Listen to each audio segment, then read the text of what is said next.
1982 gave us songs that still live on in memory. Songs where rock, pop, and ballads blended with nostalgia, love, and emotion. Join me on this journey as we remember 10 beautiful songs that defined that year. And if you remember them, you witnessed an unforgettable era. Let's begin.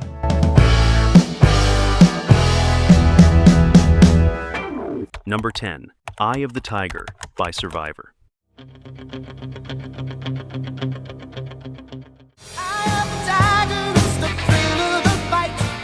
Released in May of 1982, Eye of the Tiger was not exactly a delicate song, but it had something impossible to ignore. From that opening riff, Survivor created a direct hit to the heart, a piece made for getting back up, resisting, and fighting again. The song was born after Sylvester Stallone looked for a track powerful enough to accompany the return of Rocky Balboa. When he could not use Another One Bites the Dust by Queen, he called Survivor. And Frankie Sullivan, together with Jim Peterick, ended up writing an anthem tailor-made for the film Rocky III. The impact was immediate. It reached number 1 on the Billboard Hot 100 and stayed at the top for 6 weeks.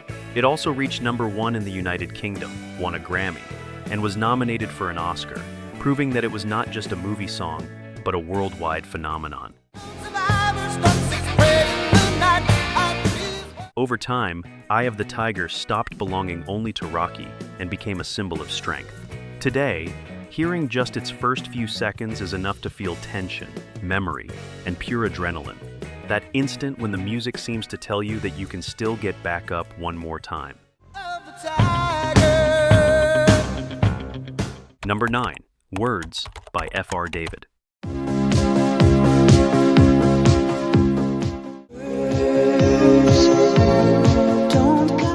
Released in May of 1982, Words was one of those soft songs that did not need to raise its voice to stay in people's memory.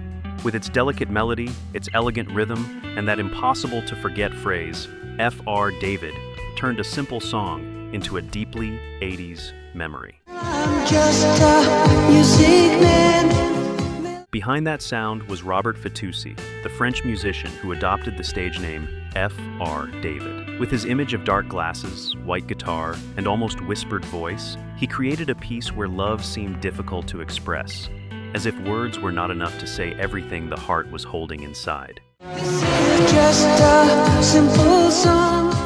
The success was enormous, especially in Europe. Words reached number 1 in Germany, Italy, and Spain, while also conquering several other markets. In the United Kingdom, it reached number 2, while in the United States, it had a more modest presence, reaching number 62 on the Billboard Hot 100. More than 4 decades after its release, Words still sounds like a small capsule of nostalgia. It does not need huge explosions or excessive drama. That clean, almost fragile melody is enough to remind us that sometimes the simplest songs are the ones that end up saying the most. Number 8, Gypsy by Fleetwood Mac.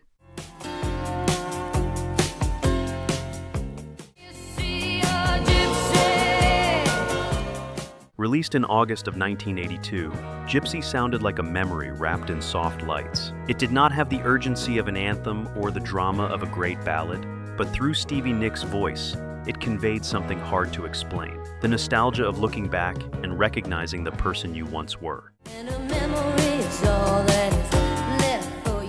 The song was part of the album Mirage and was written by Stevie Nicks as she looked back on her years before fame. Those days with Lindsey Buckingham, when they were not stars yet, sleeping on a mattress on the floor and living with very little money, but with a kind of freedom that fame later made impossible to recover.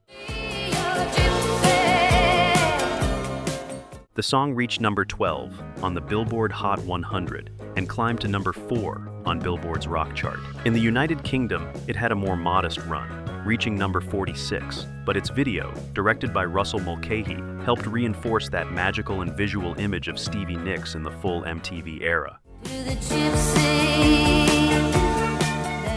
More than 40 years later, Gypsy remains one of Fleetwood Mac's most elegant songs. It is not only about love or loss, it is about returning for a moment to your roots, to that intimate place where everything seems simpler, freer, and maybe more true.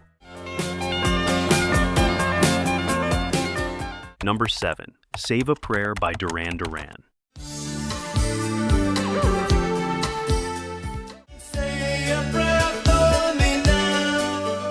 Released in August of 1982, Save a Prayer showed the most elegant and melancholic side of Duran Duran. Between hypnotic keyboards, soft guitars, and Simon Le Bon's voice, the band created a nighttime song, like a memory that appears when the party is already over. The song was part of the album Rio and was born from a synthesizer sequence created by Nick Rhodes. Over that enveloping foundation, the group built a warm and mysterious atmosphere, while Simon Le Bon wrote lyrics about a passing story, closer to nostalgia than to perfect romance. The impact was strong in the United Kingdom, where it reached number 2. In the United States, it arrived years later at number 16 on the Billboard Hot 100. Its video, directed by Russell Mulcahy and filmed in Sri Lanka, reinforced the band's exotic image in the full MTV era.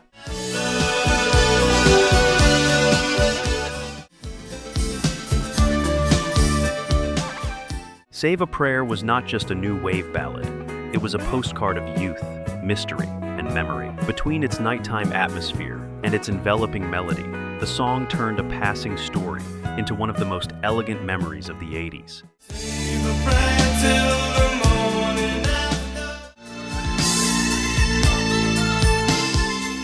Number 6. Even the Nights Are Better by Air Supply.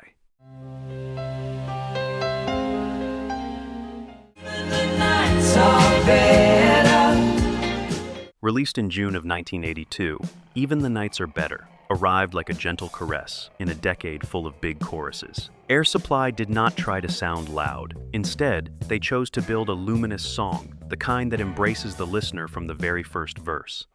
When someone you love's beside you. The song appeared on the album Now and Forever and spoke about someone coming from long nights, loneliness, and wounds that were hard to hide. But then, a new companion appears, a presence capable of changing everything, as if love did not erase the past, but did bring warmth back to life. I never dreamed there'd be someone to hold me. The impact confirmed the duo's golden moment. Even the Nights Are Better reached number 5 on the Billboard Hot 100 and reached number 1 on Adult Contemporary. Its music video, filmed in Coney Island, reinforced that feeling of simple romance, fairground lights, and hope by the sea.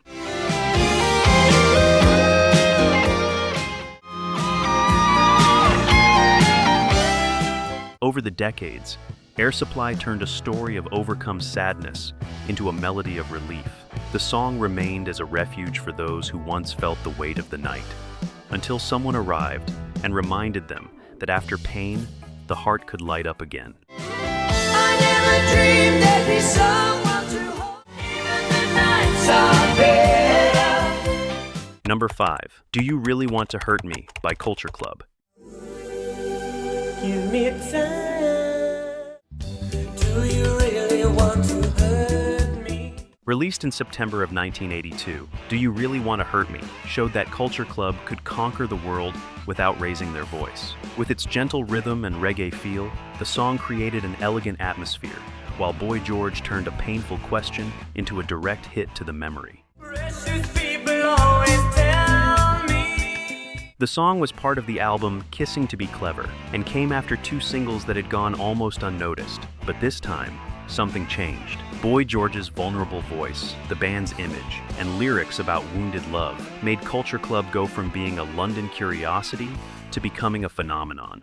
Do you really want to hurt me? The impact was immediate. It reached number 1 in the United Kingdom for 3 weeks and also conquered Canada and Australia. In the United States, it reached number 2 on the Billboard Hot 100. Its video, directed by Julian Temple, showed Boy George in a symbolic trial. Do you really want to hurt me?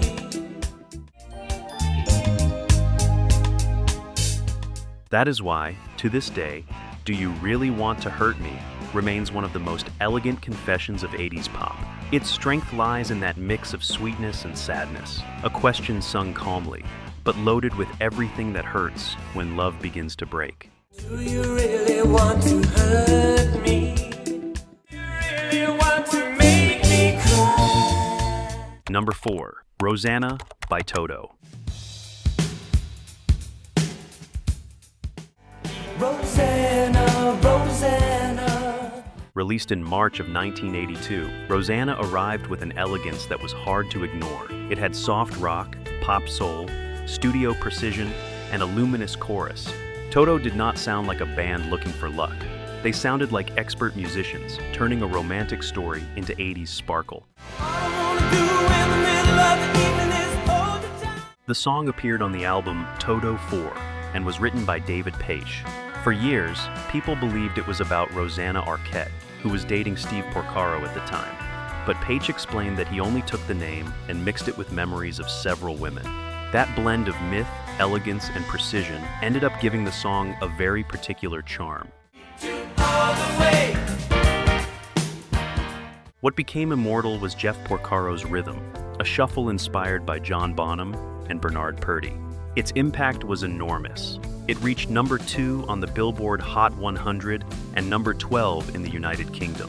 At the Grammys, it won Record of the Year, while Toto 4 took home Album of the Year.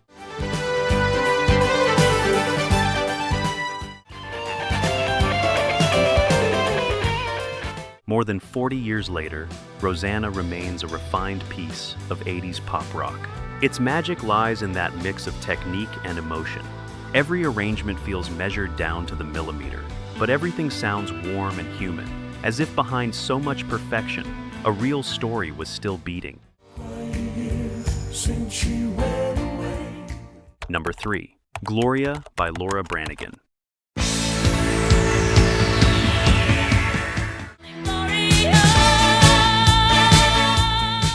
Released in June of 1982, Gloria arrived with a force impossible to hide. Laura Branigan was not just singing. She seemed to be chasing someone through every note. Her voice turned a story of romantic anxiety into a bright 80s cry. All the voices in your head.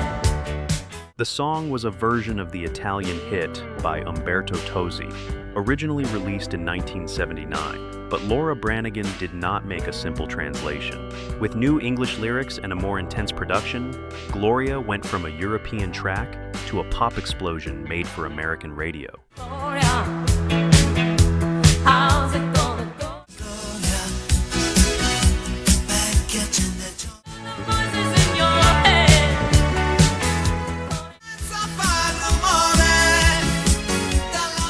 The impact was enormous. It reached number 2 on the Billboard Hot 100 and remained on the chart for 36 weeks. It also reached number 1 on Cashbox, was certified platinum, and earned Laura Branigan a Grammy nomination. If everybody wants you. More than 40 years later, Gloria still sounds like a race against the heart.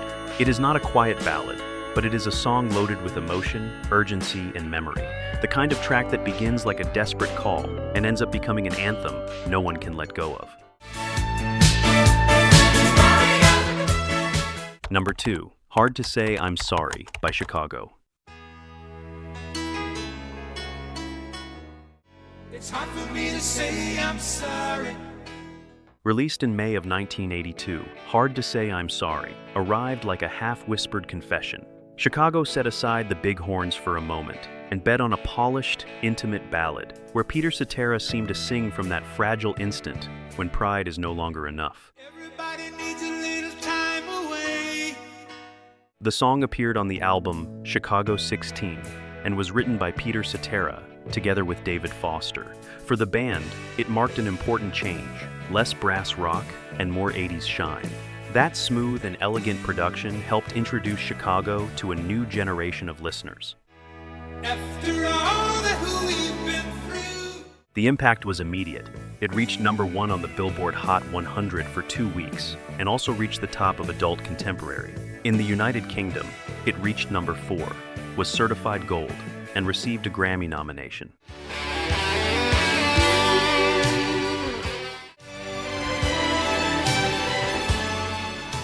Since then, Hard to Say I'm Sorry has remained one of soft rock's great sung apologies.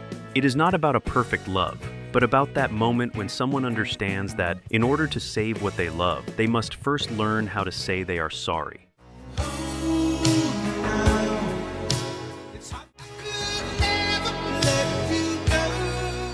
Number 1. Open Arms by Journey.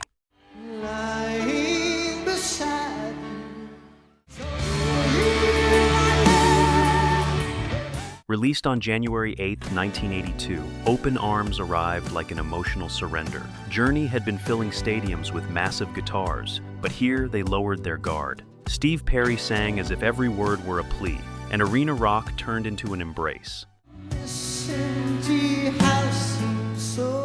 The song appeared on the album Escape and was written by Steve Perry together with Jonathan Cain. The idea was born years earlier when Jonathan Cain was still in the Babies, but it was rejected for sounding too sentimental. Even within Journey, there were doubts, because the ballads seemed far from the band's usual power.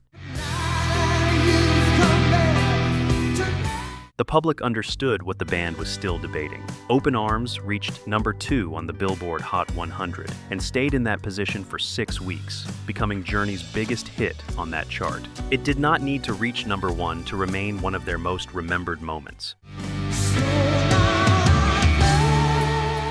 Over the years, Open Arms stopped being just a romantic ballad and became one of soft rock's great declarations. Its strength is not in volume, but in coming back wounded, opening the heart, and asking for another chance.